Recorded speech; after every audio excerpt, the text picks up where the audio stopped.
რაღაცას მოკრად თათვირობენ.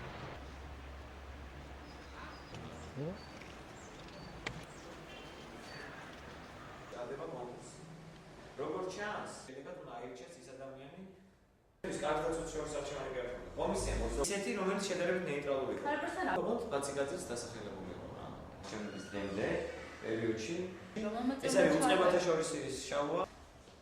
სამწუხაროდ დღეს დაირღვა საარჩევნო კოდექსის მოთხოვნები წინა საარჩევნო პერიოდში თანამდებობის პირთა გადაყენება ადგილობრივი თვითმმართველობის ეს არის კანონით აკრძალული ქმედება საარჩევნო კოდექსის 59 მუხლის მე-7 პუნქტი პირდაპირ აცხადებს რომ შეუძლებელია და დაუშვებელია თანამდებობის პირთა გადაყენება და სწორედ ქედის საკრებულოს თავმჯდომარის მოადგილის გადაყენება არის პირდაპირ დარღვევა საერთაშორისო ორგანიზაციები ბუნებრივია ამაზე თავის განცხადებას სავარაუდოდ გააკეთებენ ეს იქნება სამწუხაროდ ასახული ყველა იმ დოკუმენტში რომელიც საარჩევნოდ მიიღება რომ ეს არალეგიტიმურია, იმიტომ რომ ეს არ იყო საჯარო, არ იყო გაფრთხილებული დეპუტატები მთლიანად, არც მე ვესწრებოდი, არც აპარატი დასწრებია, ასე რომ რამდენად ლეგიტიმურია ეს უკვე სასამართლოს ხელსაწყოთი იქნება ალბათ. აქ იყო თემა ის, რომ არ უნდა ჩატარებულიყო კონკურსი და ამის გამო ამოვიდნენ ჩემს იმპიჩმენტ. დეპუტატების ხელმოწერის იმპიჩმენტის თავობაზე შეტანილი იყო განცხადება.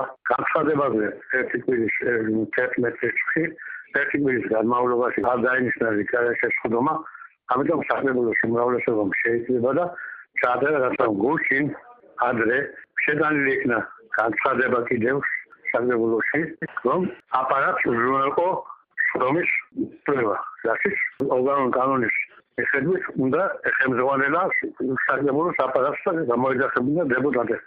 ამიტომ შეიძლება დეპუტატების უმრავლესობა და ჩატარდა სხდომა